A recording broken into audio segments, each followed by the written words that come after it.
Overthinking usually gets a bad rap in modern spiritual and mental health discussions, and especially by those who are married to the mindfulness philosophy. But overthinking is such a multi-layer phenomenon of the mind that we have to start being more fair in how we understand it.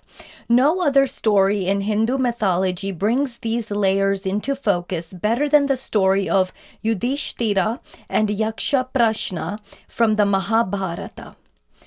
Yudhishthira, the eldest of the Pandava brothers, is in exile with his family living in a forest after losing their kingdom in a rigged dice game to his cousin Duryodhana.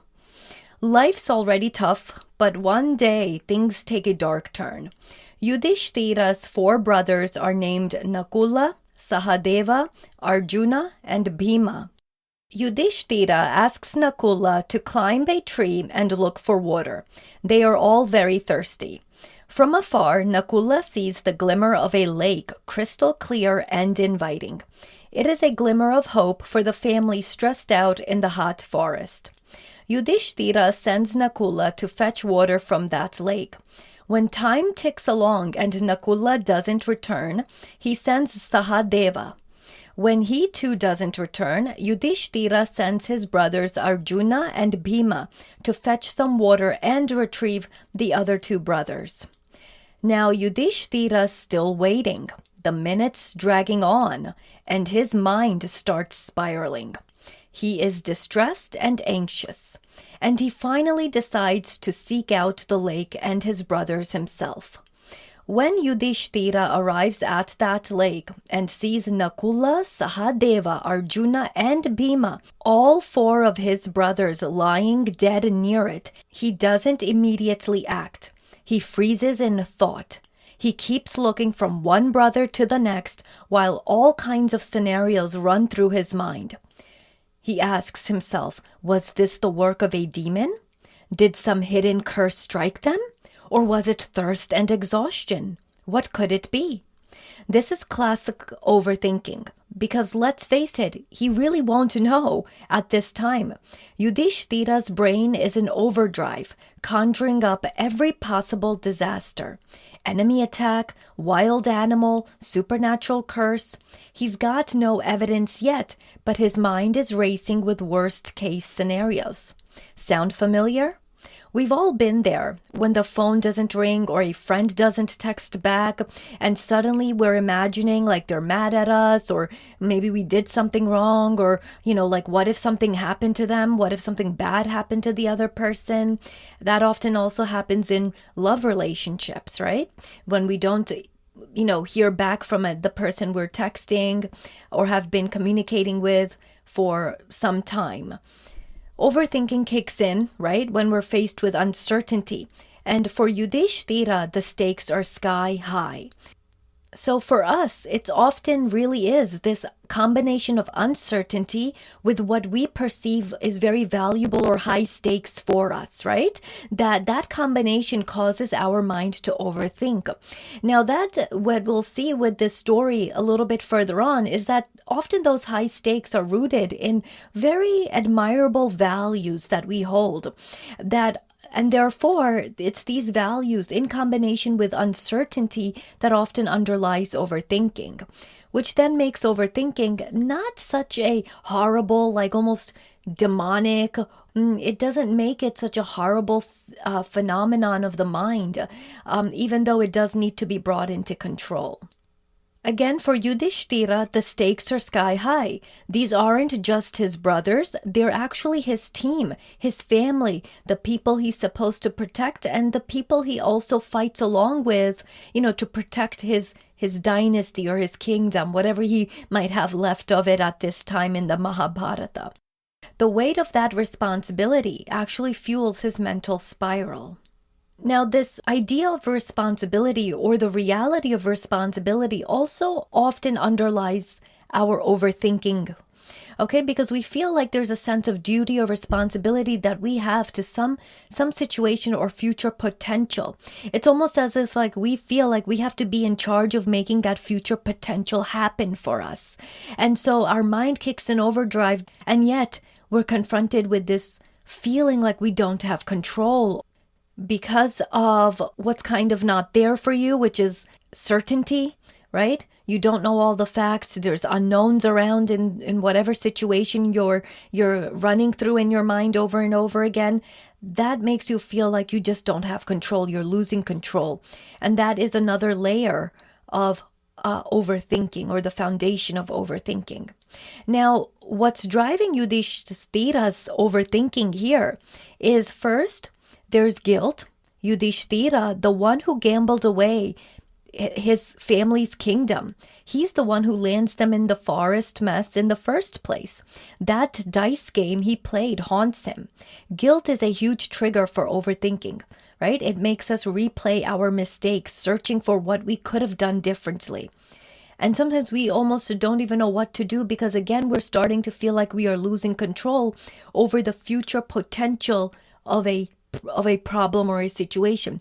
In this story from Hindu mythology, in the scriptures of the Mahabharata, Yudhishthira's guilt is a huge trigger for his overthinking.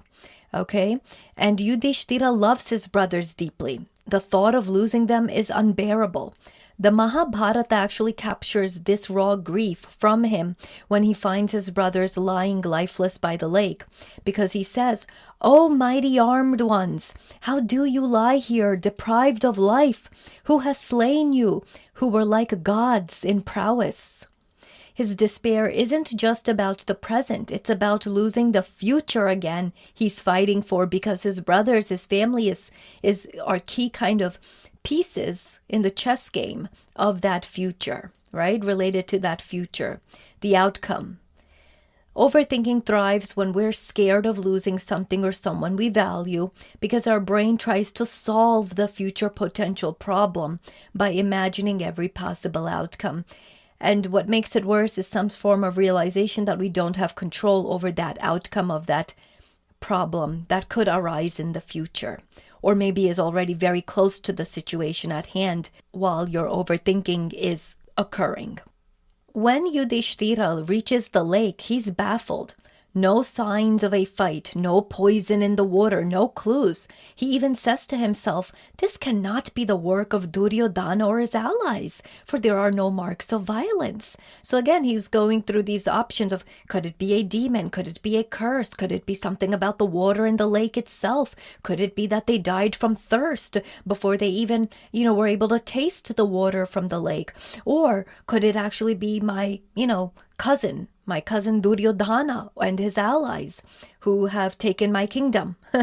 So could it be all of this? But there's no marks of violence. What could it be? His mind is scrambling to make sense of the unknown, and that's when overthinking goes into hyperdrive.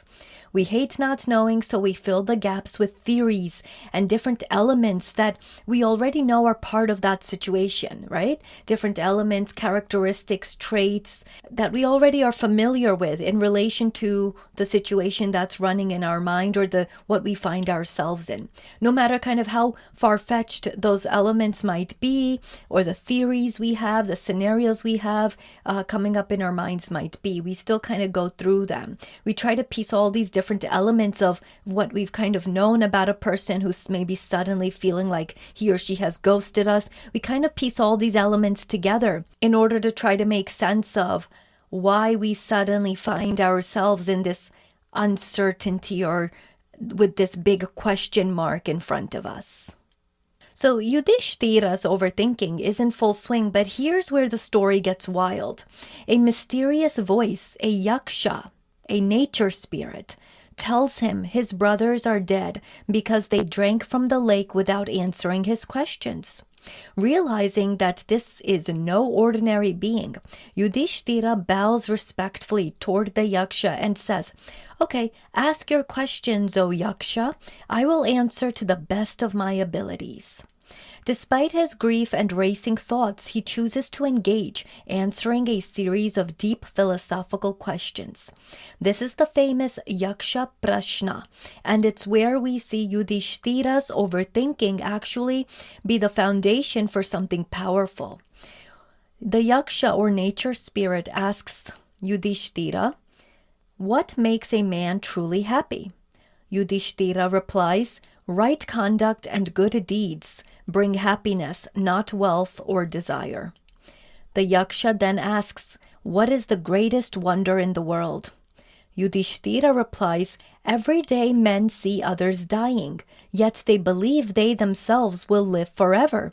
This is the greatest wonder. Yaksha then asks, what is faster than the wind? And Yudhishthira replies, the mind. The Yaksha then asks, what rescues man in danger? Yudhishthira replies, courage.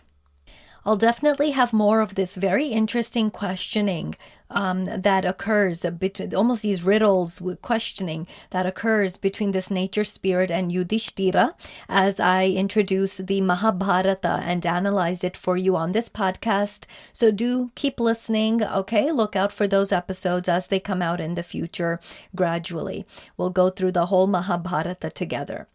So here we have it. That's not just wisdom here. It's a sign of how Yudhishthira's mind works. He's reflective, always analyzing, always digging deeper.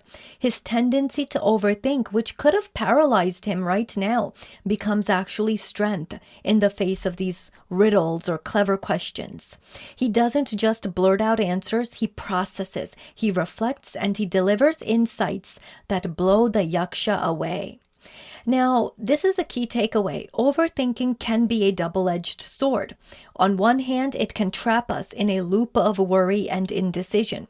On the other, it can lead to profound clarity if we channel it right. If we recognize that, in fact, the reason that we consistently overthink or often find ourselves overthinking is because we are naturally analytical personalities. Now, not everyone is that way, but there are many overthinkers who are just naturally very analytical. They ponder, they reflect, they might even call themselves, philosophers in this world.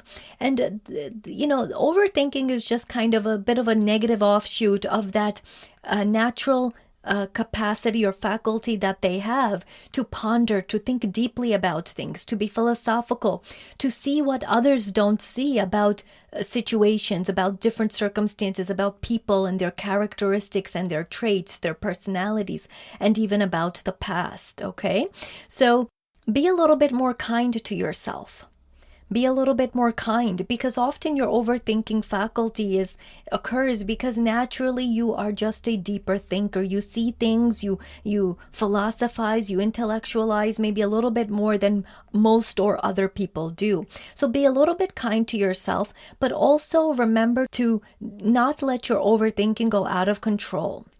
Yudhishthira's ability, first of all, to stay calm and think critically under pressure from this spirit, nature spirit, actually saves his brothers.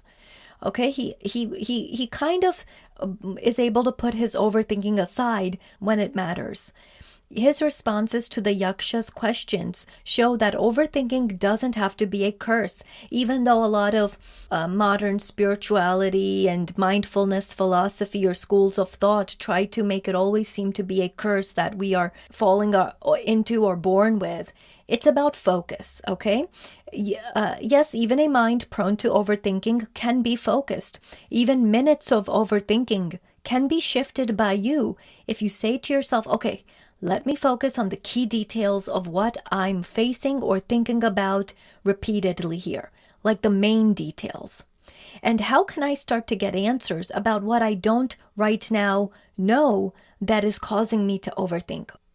When Yudhishthira's mind is spinning with what happened to my brothers, it's unhelpful because he's stuck in the unknown. He's not going to know. He's not able to, see into the past, right? But when he's faced with the Yaksha's questions, when it matters the most, he channels that same analytical personality and faculty that he has in him, that natural trait, into clear thinking and thoughtful answers. This resonates actually with us today. Again, overthinking often comes from trying to control things we can't, like Yudhishthira wondering if his brothers were eaten by a monster or what happened in the past. You can't control the past. But when we redirect that energy, toward what we can control, and first and foremost is trying to not make your overthinking go into hyperdrive, right? That's something you can control. It actually becomes a superpower for you. even that tendency you have to overthink, you can actually end up making it a bit of a superpower for you. It's definitely better than having a dull mind, that's for sure. A dull mind leads to nihilism. Yudhishthira's story suggests a couple of practical tips on overthinking.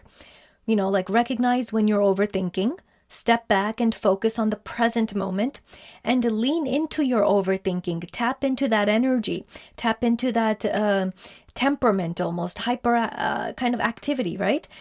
And tap the wisdom that is to be found within it, the answers and questions that you should be addressing via your thoughts. Okay, because there's always some sort of wisdom, some sort of answers or questions that are being drowned out in that overthinking, but they're not completely dead, right? So you've got to kind of focus on them, shift your focus on them as you have an active mind. Try to focus on those more so than all the other thoughts that are they're not going to get you anywhere. And again, remember, an active mind is better than a dull mind, because a dull mind leads to nihilism. Don't let others or, mindfulness masters put you down or make you feel bad for this way of being that is of you, which is an active mind, an inquisitive, a deep thinking mind, a very analytical mind. It can be a superpower if you just learn to find the wisdom and the key details in your excessive thoughts. There's one more layer here to this Hindu myth that's super telling. The Yaksha is actually Yama, the god of death in Hinduism, in disguise. Yama, after revealing himself, says to Yudhishthira, "I tested you to see if you would remain righteous even in sorrow. You have proven your wisdom and patience." He then offers to restore one of Yudhishthira's brothers to life. Yudhishthira chooses Nakula, the son of his stepmother, Madri, over Bhima and Arjuna. And Sahadeva. When Yama asks why, Yudhishthira says, "My father Pandu had 2 wives, Kunti and Madri. I live as Kunti's son. Let one son of each mother live, so that both lines remain unbroken." Pleased beyond measure with this wisdom, Yama restored all 4 brothers to life and blessed them with strength for their remaining years in exile.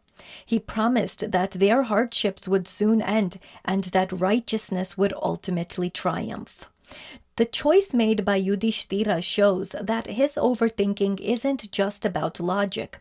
It's tied to his values. He's not overanalyzing battle tactics. He's weighing fairness, love, and duty.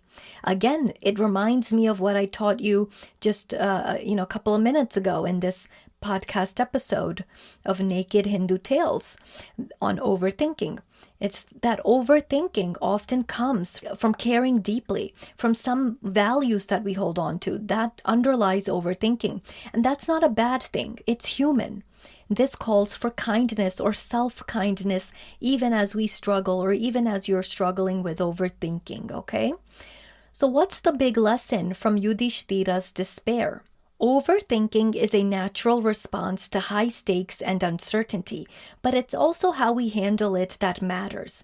Yudhishthira's story shows us that wisdom can be found even in the subjects of our racing minds. If we make a conscious choice to just focus, okay, we can find that wisdom. Next time you're stuck in a mental loop, think of Yudhishthira by that lake. Take a page from his book. Pause and let your values guide you through the noise.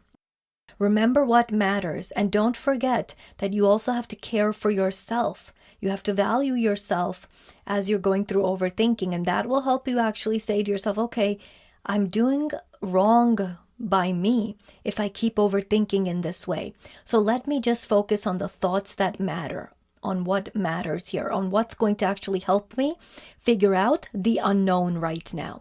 That's going to help me figure out why there is such a delay, why there is this uncertainty, or what happened to the person who doesn't come back in time or in the time that I think he or she should to connect with me, to interact with me. Okay? Thanks for joining me on today's Naked Hindu Tales episode. Leave a review on Spotify or Apple Podcasts. Ask me any spiritual or non-spiritual question you have there in your review. I'll be sure to answer your question in a future episode for the benefit of all. Let me know your thoughts about overthinking. How do you manage your overthinking when it does happen? Let me know. Thanks for listening, and I'll speak with you in the next episode.